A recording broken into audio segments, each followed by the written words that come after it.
So in the last class we talked about how to build equation of motion for a bridge, right, when it is vibrating in the longitudinal direction. And we could understand that in any structure there is nothing like a spring or viscous damper, right, or lumped mass. We do a lumped parameter modeling. We put all the mass of the system at one place. Then we put the spring in the system corresponding to the degree of freedom, for which we want to develop the equation. In the previous case, we were interested in the vibration of the bridge in the longitudinal direction, and that is why we calculated the stiffness in a certain way, right, so that we can link the motion to the longitudinal direction. If we are interested in the torsional vibration of the bridge, we need to calculate the stiffness in a different way so that we can account for the torsional motion, right? And the same thing applies to the damper. That's what we have understood in the previous class. Okay. Now come to slide number 31. There is a principle called D'Alembert's principle, which is nothing but a very intuitive way to write the equation of motion. So you can see that there is a mass damper stiffness system, and that is put on the friction free surface. It means there is only forces in the system are due to the damper and the stiffness, and the external force PT is there. So we can write the equation of motion for this kind of system. How did we learn? So suppose if displacement of the mass is u, so displacement is in this direction, so spring will try to pull it back. So what will be the force of the spring? KUT, right? What will be the force of damper? Cu dot, right? Okay, and this particular thing is applied with force PT, and it is going in this direction, right? So its acceleration is in this direction. How do we write the equation of motion? हम लोग क्या लिखते हैं इसमें? अभी तक कैसे लिखते आ रहे हैं? टोटल फोर्स इस डायरेक्शन में कितना है? PT minus KU minus CU dot T equal to M. अभी तक हम इस इक्वेशन ऑफ मोशन ऐसे लिखते थे, राइट? अब हमने क्या किया, सबको एक साइड ले गए, तो ये बन गया MU double dot plus CU dot plus KU equal to PT. This is one way of writing equation of motion. मैंने खाली उधर वाले जो माइनस वाले थे उनको इधर ले आया हूँ और कुछ चेंज नहीं किया. Are you able to see? Is it visible now?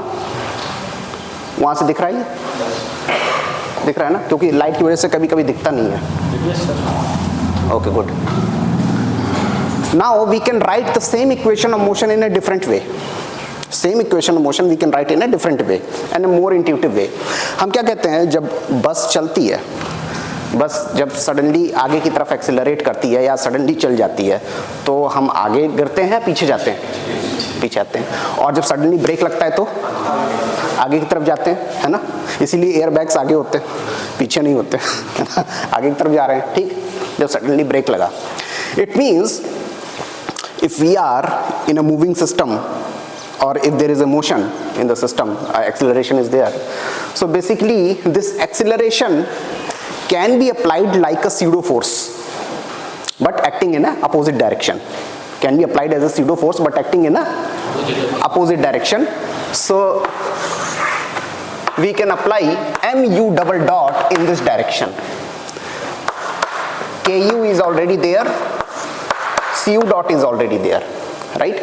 And then PT is there.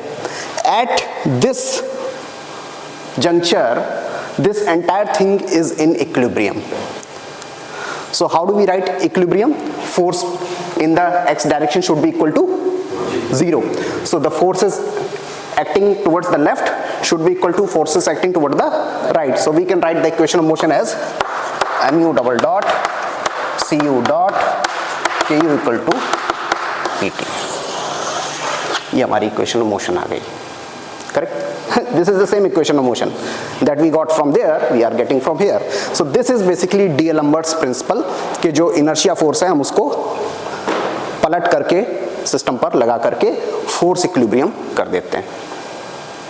Okay, now we will apply this D'Alembert's principle. So हम आज के बाद D'Alembert प्रिंसिपल का ही इस्तेमाल करेंगे कभी भी इक्वेशन ऑफ मोशन लिखनी होगी. ठीक है, अभी तक हम जैसे लिखते आ रहे थे वैसे लिखने की जरूरत नहीं है, लेकिन पता होना चाहिए, इसलिए बताया जाता है. बट हम आज के बाद यूज ये करेंगे क्योंकि ये चीजें फास्ट कर देता है, आसान कर देता है. ठीक, now so come to the slide number 32. One example is there. The system consist of a mass m attached to a rigid massless bar of length L joined to its support by a rotational spring of stiffness K. Derive the equation of motion, neglect rotational inertia and assume small deflections. What is the mass that causes buckling? So you can see there is a free body diagram shown, and in that free body diagram you can see the force Fi. So because your system is going like this, its acceleration is in this direction, so inertia force will act like so. Fi आपका inertia force हो गया, और जो weight है, मास का weight है W, वो vertically downward direction में act कर रहा है. So अगर system थीटा से move किया है, okay, so what we can write? So because this is a rotational problem, so we need to do the moment equilibrium about point O. ठीक, सो moment equilibrium करने के लिए हमको क्या क्या चाहिए? W चाहिए. W is equal to mg, right, and then we need Fs. Fs क्या है? Spring force. Spring force will be spring stiffness K into theta, क्योंकि रोटेशनल है. K थीटा हो गया, वेरी गुड. एंड Fi क्या होगा? Fi होगा mass into acceleration.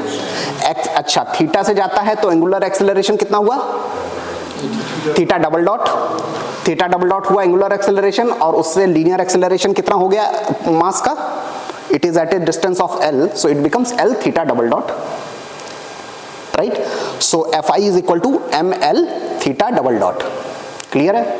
So now you have Fi, W and Fs. Now write the moment equilibrium about point O and tell me क्या आएगा. Please write equation of moment equilibrium about point O. बताइए क्या आता है.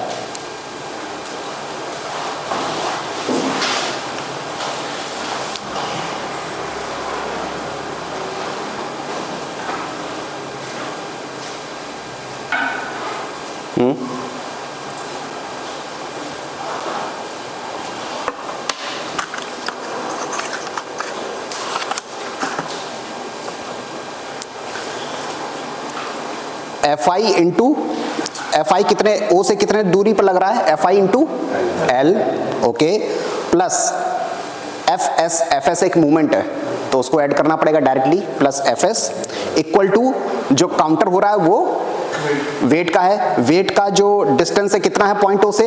Perpendicular distance कितना है wait का? L. ध्यान से देखो, अगर एंगल थीटा है तो जो एंगल है हॉरिजॉन्टल वाला 90 माइनस थीटा हुआ. L cos 90 minus theta, that is L sin theta, right. So W into L sin theta, right. So equation of equilibrium becomes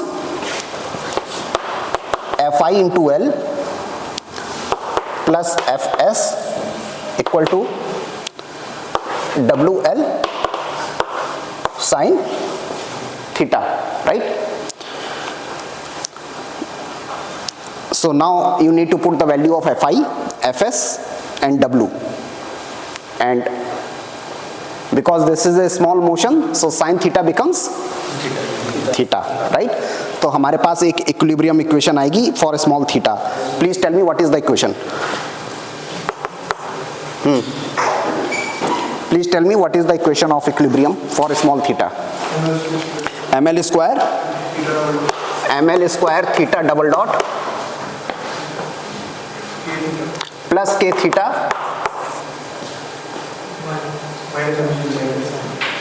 minus sin theta क्या हो गया? theta equal to 0. So we can write ml square theta double dot plus k minus mgl times theta equal to 0.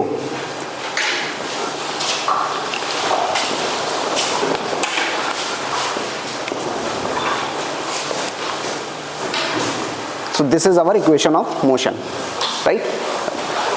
Now you can see that stiffness term k minus mgl, it can become 0 because there is a minus sign. So there will be critical mass for which it will become equal to 0. What is the value of that critical mass for which the stiffness will become 0? Stiffness 0 हो जाएगी किस critical mass के लिए?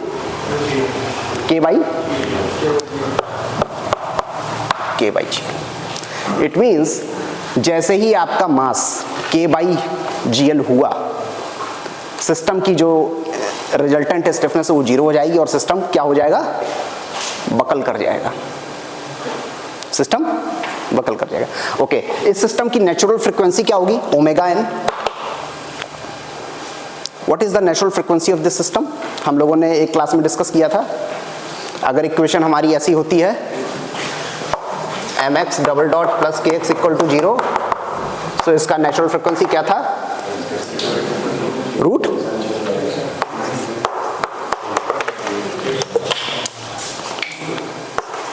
k by m, ये था. सो इसका natural frequency क्या हुआ? अरे what is the natural frequency? k minus mgl by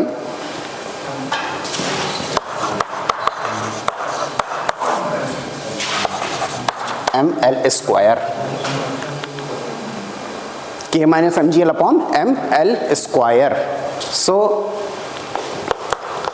we can further write it k by ml square minus m से m कट गया g by l. It means there is a possibility कि इसकी natural frequency 0 हो सकती है. Natural frequency 0 होने का मतलब क्या है? In which case the natural frequency will be equal to 0. What is the physical meaning that a system has a frequency 0? It means period infinite. It means system is not vibrating. Static. इसका period infinite है. एक infinite time के बाद ही अपनी position पे लौट करके आएगा. सो इसका फ्रीक्वेंसी कितना हो गया? 0, right? So you can find the value of k, the value of l, the value of m for which the system will not vibrate or the frequency will be equal to 0. So if I can ask any question, I can give you a system and then ask you the conditions on mass, stiffness or damping. Can you do that? Yes, of course, right? You can do that, right? You can write the equation of motion, then calculate the natural frequency and then put equal to 0. Now come to the next case on slide number 33. So we are doing different examples to understand how to write equation of motion, how to develop equation of motion. Now the next case is system with rotating eccentric mass. So this is a nothing but, इसको आप कह सकते हैं washing machine का model है. So it is resting on a spring of stiffness K, damper C. The total mass of the only washing machine is capital M minus small m. Correct. The mass of the clothes those are rotating is lumped at small m, and this is basically rotating at a distance of e from the center of mass, okay, and the rotational speed is omega. For this particular system we need to develop the equation of motion, okay. For this system we need to develop the equation of motion. So you can see there is a free body diagram, okay. So this mass is attached with a hinge, and that hinge is applying horizontal force and vertical force, right? So FH and FV are horizontal and vertical forces respectively applied at the hinge because of this rotating mass, correct? Now यहाँ पर x जो है हम कहाँ से ले रहे हैं, स्ट्रेंड पोजीशन से या अनस्ट्रेंड पोजीशन से? x displacement of the washing machine we are taking from the strained position or unstrained position? Unstrained. How many of you say unstrained? How many of you say strained position से ले रहे हैं? Last class में हम लोगों ने कहाँ से डिस्कस फाइनल कंक्लूड किया था, कहाँ? अनस्ट्रेंड से लेना चाहिए, स्ट्रेंड से लेना चाहिए, क्योंकि स्टैटिक इक्विलिब्रियम के बाद डायनेमिक्स चालू होती है। हम लोगों ने लास्ट क्लास में डिस्कस किया था ना। सो एक्स कहाँ से होगा ये? स्ट्रेंड, जब स्टैटिक इक्विलिब्रियम आ चुका, okay. So we are considering x from there. Now x is considered in the vertical direction, so the force of the spring is equal to, spring का फोर्स कितना हुआ? K x displacement. डैम्पिंग का force कितना हुआ? C x dot, right. और इसमें कौन सा फोर्स आएगा? मास वाला फोर्स आएगा, इनर्शिया फोर्स आएगा। वो अब डी लंबर्ट प्रिंसिपल से किधर लगेगा? किस डायरेक्शन में लगेगा? अरे किस डायरेक्शन में लगेगा? नीचे, नीचे लगेगा, राइट। कितना लगेगा? क्योंकि इससे हमने जो एसेंट्रिक मास है उसको सिस्टम से अभी अलग कर दिया है, तो कितना लगेगा? Capital minus small m into x double dot, right. तो अब आप वर्टिकल डायरेक्शन की इक्वेशन ऑफ मोशन लिख सकते हैं। Please write down what is the equation of motion for the vertical direction.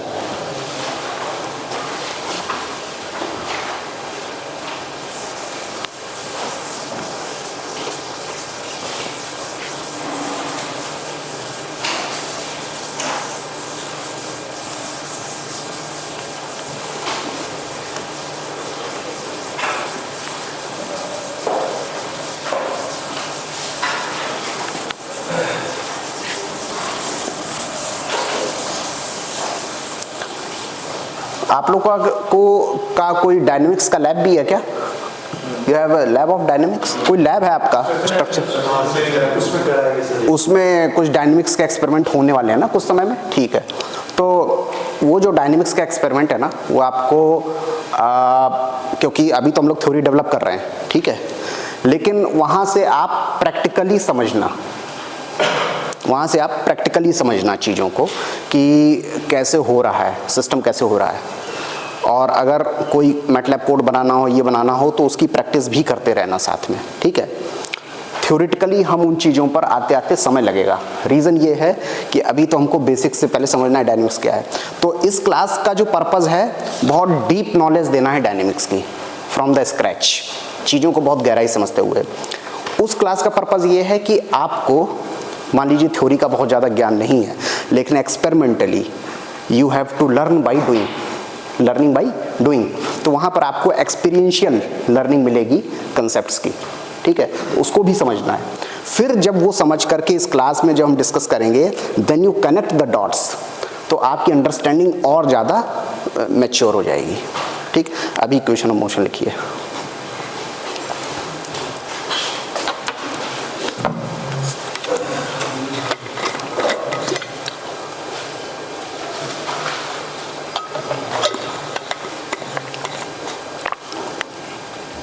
लिख लिया? इक्वेशन मोशन लिखा?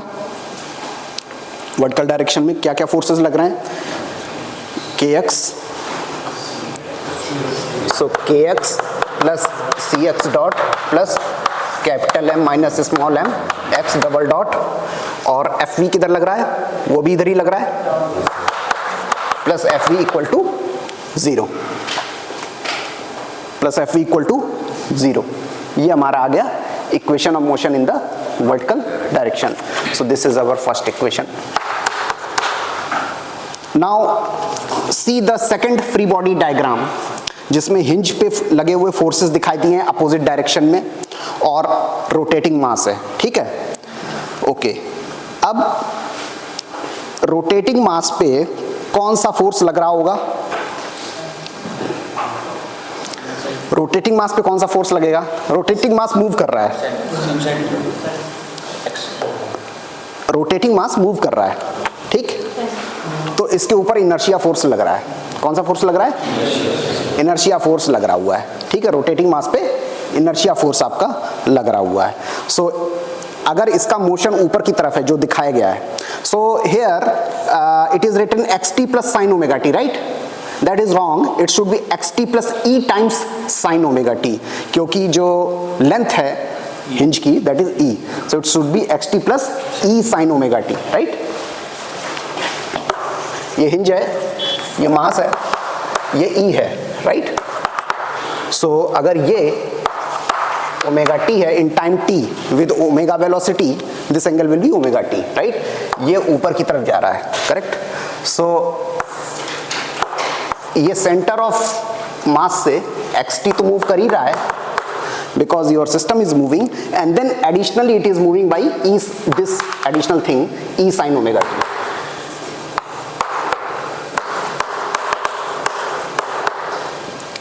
सो सेंटर ऑफ मास यहाँ है, ऐसे ऐसे मूव कर रहा है, उसके अंदर वो अपना भी मोशन कर रहा है e sin ओमेगा टी वाला, so that is x plus e sin omega t. So इस पर इनर्शिया फोर्स किस डायरेक्शन में लगेगा, अगर ये ऊपर जा रहा है तो नीचे लगेगा, कितना लगेगा, small m times x plus e sin omega t whole double dot, मतलब डबल डेरिवेटिव, राइट।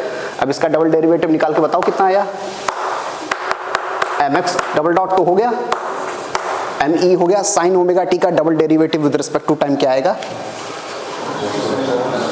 एक बार किया तो ओमेगा कॉस ओमेगा टी, एक बार और किया minus omega square sine omega T, ठीक। तो ये क्या हुआ, माइनस क्या हुआ, sign omega t, right. And this force is acting here and Fv is acting like this, Fe, तो ये दोनों बैलेंस होंगे, तो यहां से Fv की वैल्यू कितनी आ गई, this is Fv, this is Fv, right, balance हो गया, right.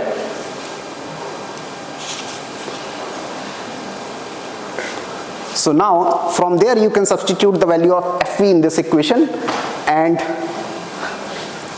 that's how you get the equation of motion due to a rotating eccentric rotating mass. Please write what is the final equation of motion.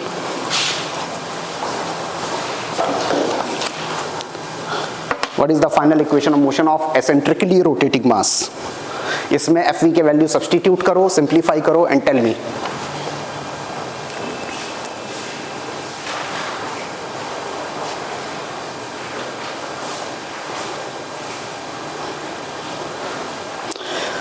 My suggestion is please do it. I am giving you a chance to do it here. If you don't do it, it will be difficult later. So tell me, just Fv की value वहाँ substitute करनी है and then you have to give me the equation of motion.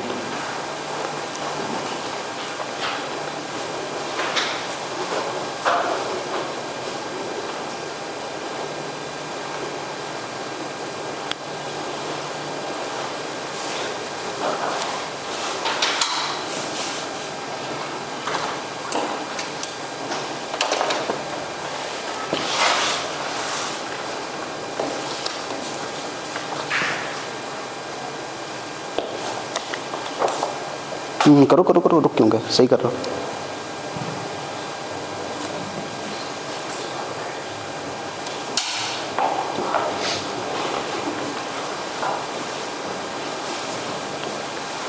दो copy कैसी हैं, एक ऊपर एक नीचे? नोट्स होते ना।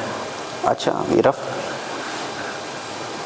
सो सिंसियर। क्या इक्वेशन मोशन आया? बहुत सही, ठीक है। So I think it's very straight forward. The final equation of motion comes out to be mx double dot capital M plus cx dot plus kx equal to small m e omega square sine omega t। आ रहा है कि नहीं आ रहा है? आ गया सबका। ये हमारी इक्वेशन ऑफ मोशन आ गई, ये हमारी इक्वेशन ऑफ मोशन आ गई। अब ये इक्वेशन ऑफ मोशन होमोजीनियस है कि नॉन होमोजीनियस है? नॉन होमोजीनियस है। ये नॉन होमोजीनियस है। क्या हम इसको होमोजीनियस में बदल सकते हैं? नहीं बदल सकते। अब कोई भी ट्रांसफॉर्मेशन इसको होमोजीनियस में नहीं बदल पाएगा।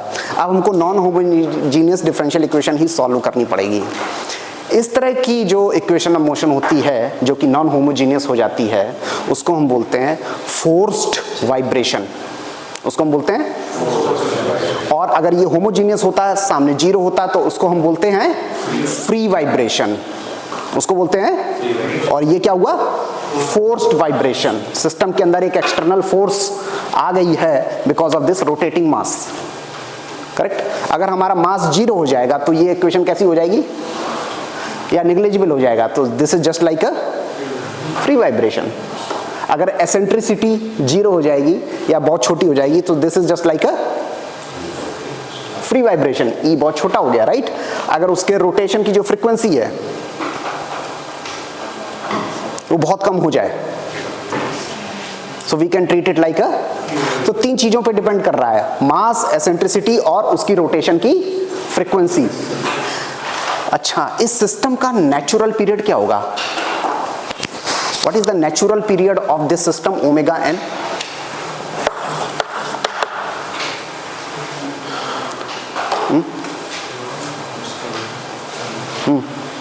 कुछ कह रहे हैं आप? What is the natural period of this system?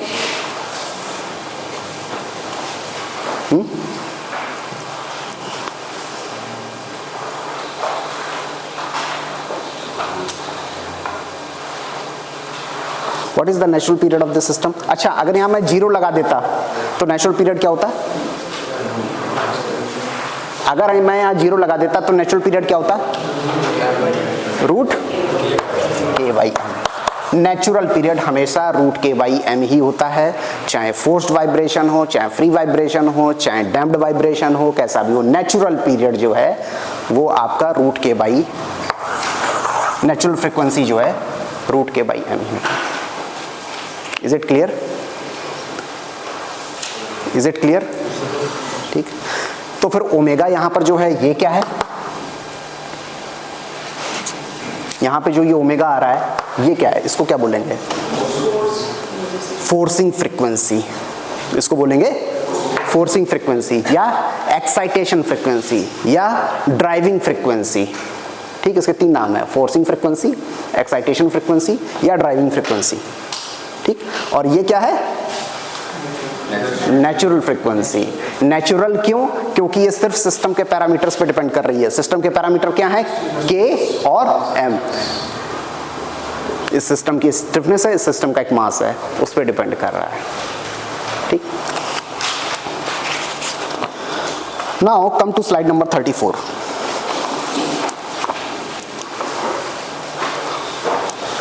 Structures subjected to earthquake. Structure subjected to earthquake. In earthquake-prone regions, the principal concern of structural dynamics is that it concerns with structural engineers is the response of structures subjected to earthquake-induced motion of the base of the structure. In this case क्या हो रहा है कि structure पे कोई भी force नहीं लग रहा है। इसकी खास बात है, जैसे अगर मैं इसको बोतल को गिराना होगा बिना छुए, बिना टच किए, तो मुझे सिर्फ इसको कस के हिलाना है, इतना हिलाना है कि बोतल बिना छुए भी गिरा। सो यही अर्थक्वेक का जादू है। अर्थक्वेक स्ट्रक्चर को टच नहीं करता, स्ट्रक्चर को के नीचे की जड़ों को हिला देता है, स्ट्रक्चर अपने आप हिल जाता है। इसका मतलब कहीं ना कहीं कोई फोर्स तो कर ही रहा है काम, वरना कैसे। So when it is a base motion problem, so you can see there is a frame, okay, the base of the frame is moving by UG. So UG is displacement of ground, UG is displacement of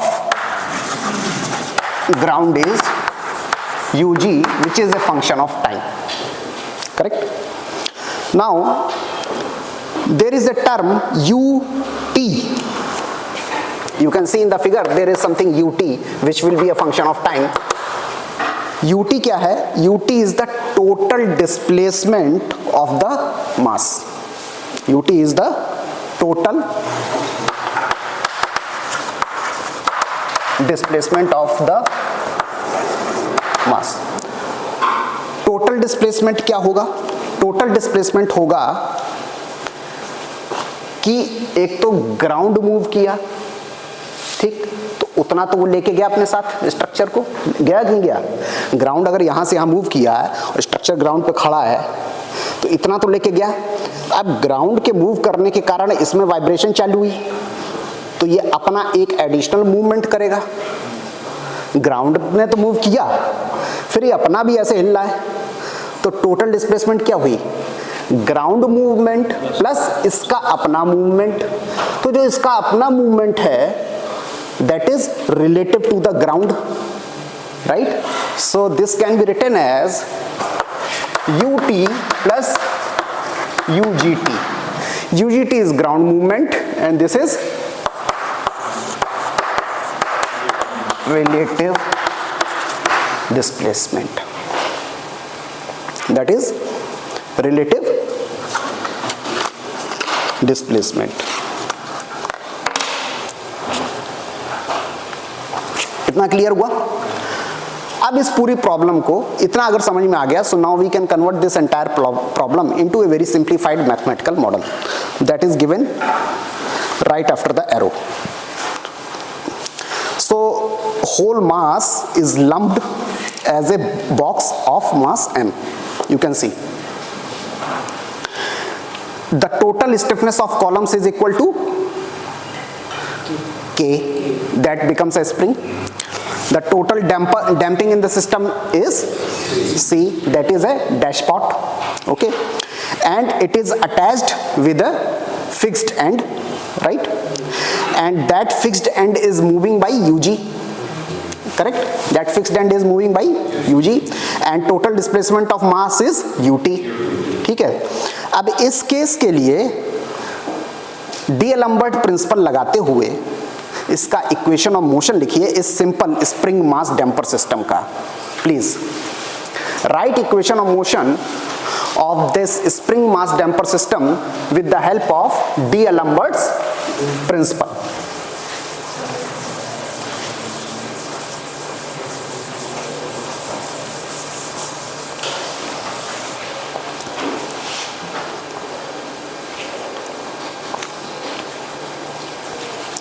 so D'Alembert principle लगाने से पहले आपको एक box बनाना पड़ेगा मास m का.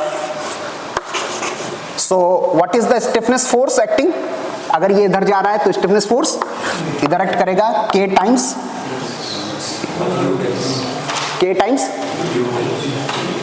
यहां पर क्या लिखेंगे अंदर बताओ? ut. हाँ बस अगर इस ये ut जा रहा है साथ में ug भी तो आ रहा है इतना, तो स्प्रिंग जितना खिंचा इतना तो क्या आएगा ut. ठीक, damper damping force c times ut dot minus ug dot. ठीक, इनर्शिया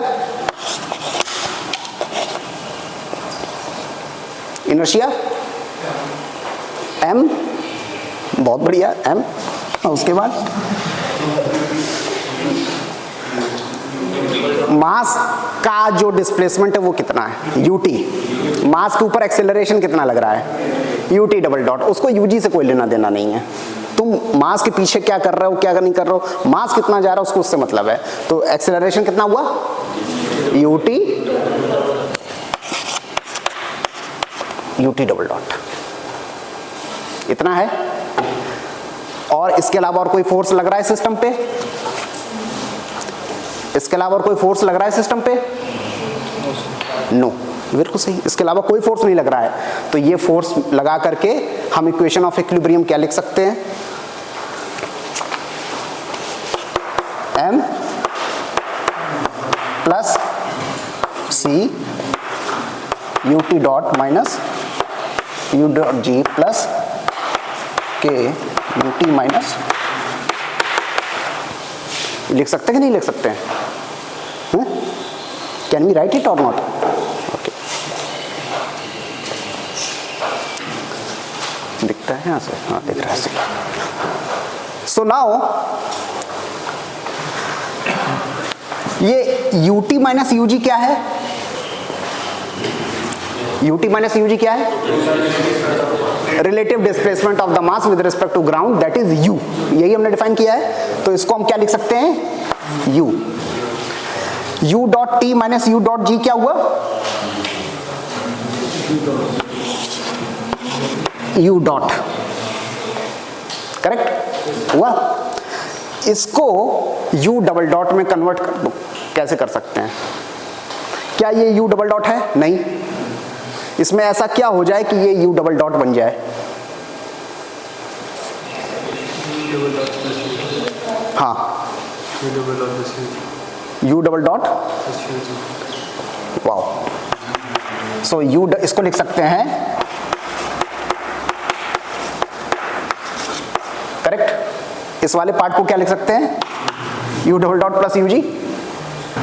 अब ये u डबल डॉट g है, इसको राइट हैंड साइड में ले जाइए तो इधर सारे u वाले टर्म आ जाएंगे। सो equation of motion becomes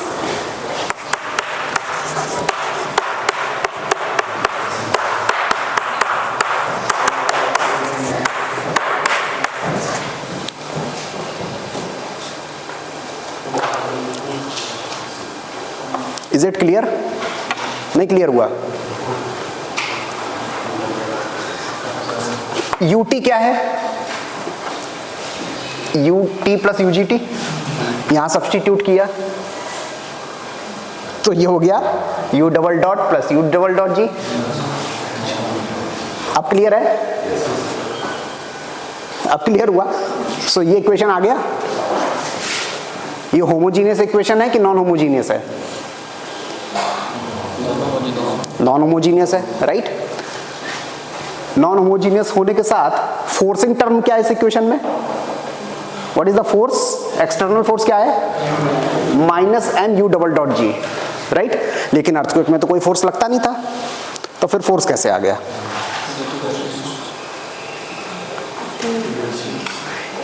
ground motion के कारण ये एक स्यूडो फोर्स जनरेट हुआ, ग्राउंड मोशन के कारण इनर्शिया, सिस्टम की इनर्शिया कारण एक स्यूडो फोर्स जनरेट हुआ।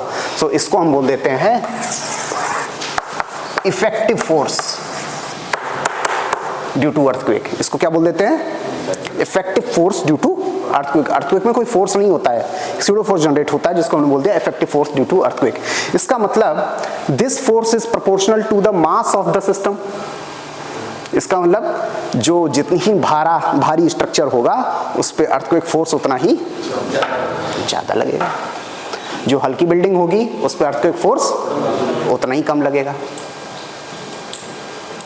तो एक बिल्डिंग पे अर्थक्वेक फोर्स ज्यादा लगेगा या डैम पे, अगर सेम अर्थक्वेक आ रहा है, डैम पे। डैम बहुत सारा, क्योंकि उसका बहुत इनर्शिया है, बहुत सारा फोर्स अट्रैक्ट करेगा अपने ऊपर। बिल्डिंग उसके कंपैरिजन में हल्की है, ये बात अलग है, हो सकता है वो डैम ना गिरे लेकिन बिल्डिंग गिर जाए, that is separate issue. But ज्यादा फोर्स कौन अट्रैक्ट करेगा, डैम, राइट। सो इसको बोलते हैं force attracted by the inertia of the system due to earthquake. Is it getting clear, समझ में आ रहा है, ठीक। सो ये आपका, इसका नेचुरल पीरियड क्या हो गया सिस्टम का, what will be the natural period of this system, root के बाई एम, ठीक है, रूट के by M, right? Okay, now let us consider another case in slide number 34 itself कि ग्राउंड जो है ट्रांसलेट नहीं कर रहा है, ग्राउंड रोटेट कर जा रहा है। देखो ध्यान से, एक सिस्टम है, ग्राउंड रोटेट कर गया। What is the angle of rotation of the ground? Theta g. अब क्या हो रहा है कि मुझे अगर इस बोतल को गिराना हो तो एक तरीका है कि मैं हॉरिजॉन्टली इसको वाइब्रेट करूं, दूसरा तरीका है उठा दूं। तो अगर स्ट्रक्चर है या अगर होवरबोर्ड किसी ने किया हो, होवरबोर्ड किया है? कभी नहीं किया है, वो जो ऐसे करके उसके ऊपर ऐसे चले जाते हैं, है ना? देखा है कि या नहीं है? नहीं करना है यहाँ पर, ठीक है? अगर आप होवरबोर्ड पे खड़े हों और कोई नीचे से ऐसे उसको रोटेट कर दे, क्या होगा? आप वाइब्रेट करेंगे? करेंगे नहीं करेंगे, राइट? तो ग्राउंड में ऐसा भी होता है, जब अर्थक्वेक आता है तो ग्राउंड ऐसा नहीं सिर्फ ऐसे मूव करता है, ग्राउंड ऐसे ऐसे हर तरह से मूव करता है। ग्राउंड में रोटेशन भी होती है, ठीक है? सो अगर रोटेशनल मोशन हो रहा है ग्राउंड में सिर्फ, तो कैसे इसका इक्वेशन ऑफ मोशन लिखेंगे प्लीज?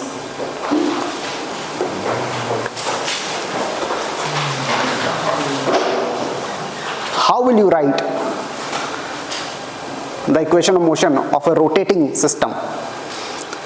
तो इसमें आपको एक चीज देखनी है, रिलेटिव डिस्प्लेसमेंट क्या हो रहा है मास का, और ग्राउंड डिस्प्लेसमेंट क्या हो रहा है, टोटल डिस्प्लेसमेंट क्या हो रहा है। क्योंकि अगर हमें टोटल डिस्प्लेसमेंट और रिलेटिव डिस्प्लेसमेंट पता है तो उनके डिफरेंस से हमें ग्राउंड का एक्सेलरेशन पता चल जाएगा। So in this case the total u t, देख करके बताइए कि क्या है। In this case u t sorry ut is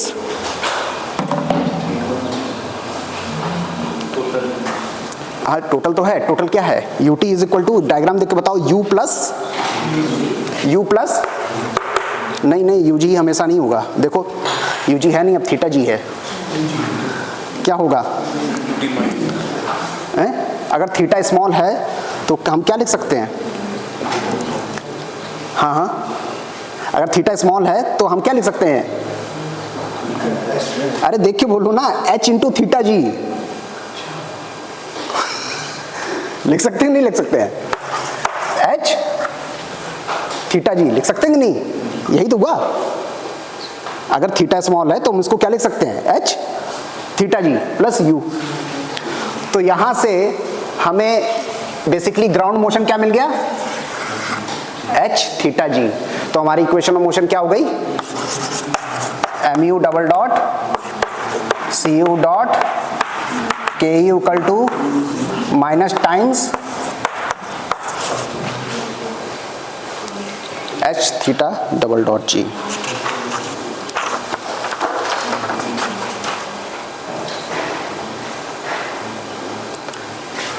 ut minus u है, ये ut माइनस u ही तो है, उसका डबल डॉट है, तो h तो कांस्टेंट है, थीटा वेरी कर रहा है टाइम के साथ, तो h theta double dot g आ गया। ये इक्वेशन ऑफ मोशन आ गई रोटेशन के केस में। अब मैं एग्जाम में क्या पूछूंगा कि ग्राउंड ट्रांसलेट भी कर रहा है, रोटेट भी कर रहा है, ठीक है? तो उसका तैयारी कर लेना आप, है? ग्राउंड ट्रांसलेट भी करेगा एग्जाम में और रोटेट भी करेगा। वो मैं एग्जाम के लिए कुछ क्वेश्चन तो बनाने पड़ेंगे ना ओरिजिनल, मैं वो जो क्लास में पढ़ाऊंगा सारे वो तो दे नहीं सकता हूँ। तो जो क्विज होगा आपका उसमें तो क्लास से क्वेश्चन मिलेगा, लेकिन जो क्विज नहीं होगा मतलब कि मिडसम होगा, उसमें चूंकि मैंने पहले बताया कि मिडसम्स आर फॉर ग्रेड्स, तो उसमें मुझे ये देखना पड़ेगा कि कौन अच्छे से क्लास में समझ रहा है, डिस्कस कर रहा है, किसको समझ में आ रहा है। वो मिडसम में वो लोग अलग हो जाएंगे, जिनको पास करना है मुझे वो अलग हो जाएंगे, तो मेरे लिए भी काम आसान हो जाएगा। सो आपको जब भी मौका मिले चोपड़ा पढ़ते रहिए, मायरोविच पढ़ते रहिए, उसके सॉल्व्ड अनसॉल्व्ड क्वेश्चंस को देखते रहिए, ठीक है? That will help you to understand, okay? और ये जो क्लास के नोट्स हैं, डेली शाम को आधे घंटे बैठ करके पद्मासन लगा करके इसको एक बार रिवाइज कर लेना है. That will help you to understand, that will help you to grow, right. उसके बाद अगर समय बचे तब पहाड़ी वादियों का आनंद लीजिए, है ना. उससे पहले फिर वादियां आनंद ले लेंगी उल्टा. Okay, now come to slide number 35. So we are going to solve one example.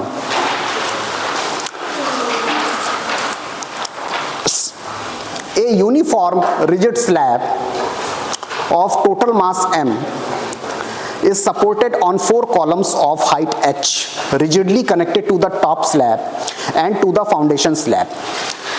एक आपको टेबल जैसा सिस्टम दिख रहा है जिसके 4 पाए हैं, नीचे एक फाउंडेशन है.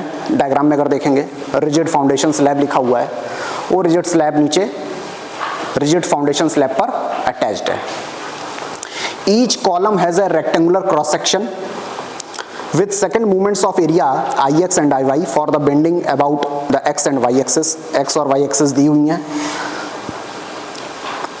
Determine the equation of motion for this system subjected to rotation ug theta of the foundation about a vertical axis. तो नीचे का इस तरह का सिस्टम है. ये एक फाउंडेशन है, 4 पायों पे एक टेबल है जो से कस के जड़ी हुई है. अब मैं इसको ऐसे ऐसे मूव कर रहा हूँ, ठीक है, ऐसे ऐसे मूव कर रहा हूँ.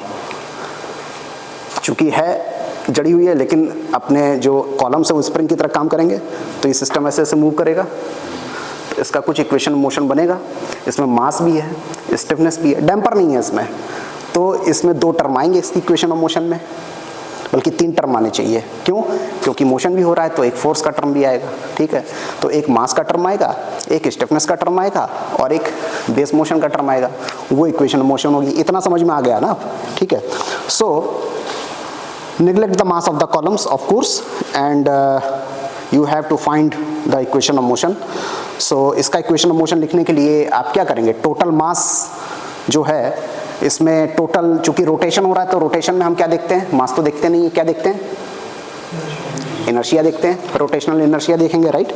सो torsional movement acting on the rigid slab, जो मूवमेंट एक्ट कर रहा है कितना हो जाएगा?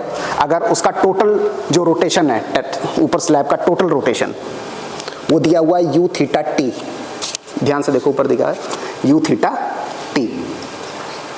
The total rotation is u theta t, right. So हमारा जो टोटल इस पे लगेगा टॉर्शनल मूवमेंट कितना हो गया इस मोशन के कारण? अगर ये एक्सीलरेशन होता तो टोटल इनर्शिया फोर्स कितना लग रहा होता? Minus M U double dot T. तो यहां पर क्या होगा? Minus I naught. Correct? Is it okay? Okay. अब हमको पता है कि जो यू थीटा टी है that is U theta plus U G theta. ये भी हमको पता है बेस का है और इसका अपना रिलेटिव टू द बेस, ये भी हमने पढ़ा. सो आई नॉट कैसे कैलकुलेट कर सकते हैं? इस टेबल का जो मास है वो रेक्टेंगल में डिस्ट्रीब्यूट है और इस एक्सिस के अबाउट इसका निकालना है. तो कौन सी थ्योरम लगेगी? Parallel axis theorem, perpendicular axis theorem लगेगी ना. परपेंडिकुलर एक्सिस थ्योरम क्या कहता है कि the I naught about this axis is equal to summation of I naught about this and this. अब this के about क्या है, this के about क्या है, बताइए. हाँ, आइए. नहीं Ix Iy तो आपके कॉलम्स के हैं. टेबल का निकालिए मास वाला, क्या होगा? m b square 12 plus m d square 12. याद आया कुछ? M B square by 12 plus M D square by 12. ये तो हमारा आई नॉट आ गया, ठीक है. अच्छा, जो मान लीजिए सारे कॉलम्स की मिला करके टोटल स्टिफनेस है के थीटा, राइट. तो आपका जो फोर्स लगेगा, स्प्रिंग का फोर्स मतलब कि मूवमेंट लगेगा, वो कितना हुआ? स्प्रिंग मूवमेंट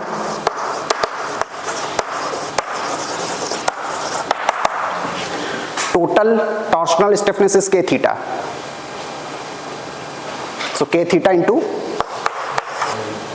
के थीटा इंटू के theta into you theta, relative वाले से ना, के थीटा इंटू यू थीटा, क्योंकि स्प्रिंग में तो रिलेटिव वाले से मल्टीप्लाई करते हैं ना, यहां पर क्या किया था, रिलेटिव से ही तो मल्टीप्लाई हुआ था के यू, तो यहां क्या आएगा के theta into you theta, right. ठीक है, तो अब हमारी इक्वेशन ऑफ मोशन हम क्या लिख सकते हैं, डैम्पर है नहीं तो उसकी चिंता खत्म। So now equation of motion क्या आ गई, मास की जगह क्या आएगा आई नॉट, यू की जगह क्या आएगा, यू की जगह क्या आएगा, यू थीटा लिख रहे हो, हाँ यू थीटा लिख दो, you theta double dot plus के की जगह क्या आएगा के थीटा, यू की जगह equal to minus I naught into U double dot G theta, U double dot G theta. बिल्कुल इसी इक्वेशन को देख के मैंने इक्वेशन लिखा है, ठीक है, ये इक्वेशन आ गया आपका। अब यहां पर हमने आई नॉट निकाल लिया है, यू जी हमको दिया हुआ है, के थीटा निकालना है। अब समस्या आ गई के थीटा निकालनी, के थीटा कैसे निकलेगा, कैलकुलेशन ऑफ के थीटा। 4 कॉलम है इस तरह से रखे हुए हैं, ठीक है, और के थीटा क्या होगा, रोटेशनल स्टिफनेस, स्टिफनेस का मतलब क्या होता है, टोटल फोर्स या movement required to make unit displacement. तो हमने इस टेबल को यूनिट रोटेशन दिया, इस यूनिट रोटेशन देने की वजह से पूरे सिस्टम पर एक मूवमेंट एक्ट करेगा जो हर कॉलम पे एक्ट कर रहा होगा, उन सबको अगर हम जोड़ देंगे हमें टोटल रोटेशनल स्टिफनेस मिल जाएगी, ठीक है। So you can see there is a diagram with U theta equal to 1, see U theta equal to 1, right. अब यू थीटा इक्वल टू जब 1 हो रहा है, so now we need to calculate कि total torque कितना आया। अब हो क्या रहा है, अब इसको जरा ध्यान से समझना, ये थोड़ा सा इसको आपको इमेजिन करना पड़ेगा, ये थोड़ा सा टिपिकल क्वेश्चन है। तो इसमें जब मैं इसको अगर ऐसे रोटेट कर रहा हूँ, ठीक है, राइट, और मान लो इसमें यूनिट रोटेशन होता है, तो इसका डिफ्लेक्टेड शेप अगर देखेंगे तो मान लो कि कॉलम एक स्प्रिंग की तरह है और ये ऐसे करके मुड़ गया, सो ये सारी स्प्रिंग्स इसको एक फोर्स लगा रही होंगी। एक पार्ट होगा जो हॉरिजॉन्टल फोर्स लगा रहा होगा, एक पार्ट इसका ऐसे वर्टिकल फोर्स लगा रहा होगा, क्योंकि तभी ये वापस अपनी पोजीशन पे आ पाए। कॉलम का पर्पस ये है कि सब सारा मोशन वापस जीरो कर देना, ठीक, वापस अपनी जगह लाना चाहता है, राइट। सो एक हॉरिजॉन्टल फोर्स लग रहा होगा, एक वर्टिकल फोर्स लग रहा होगा। स्प्रिंग में फोर्स निकालने के लिए हमको चाहिए होता है डिस्प्लेसमेंट। तो जो एक हॉरिजॉन्टल फोर्स लग रहा होगा, एक जो वर्टिकल फोर्स लग रहा होगा, इसका मतलब कि हमको चाहिए हॉरिजॉन्टल डिस्प्लेसमेंट और वर्टिकल डिस्प्लेसमेंट। और जो सारे मोशंस हो रहे हैं वर्टिसेस पे हो रहे हैं, सारे जो मोशन हो रहे हैं वो वर्टिसेस पे हो रहे हैं। तो हमको बस ये देखना है कि वर्टिसेस का हॉरिजॉन्टल और वर्टिकल मोशन कितना हो रहा है, ठीक है। तो ये देख करके हम लोग नेक्स्ट क्लास में डिस्कस करेंगे। नेक्स्ट क्लास इज कल है ना, कल मिलते हैं इसको, है ना। इसको आप लोग रिवाइज करते रहिए, और नेक्स्ट लेक्चर मैंने ऑलरेडी अपलोड कर दिया है, तो आप लोग उसका स्लाइड्स लेके अब धीरे धीरे तैयारी कर सकते हैं।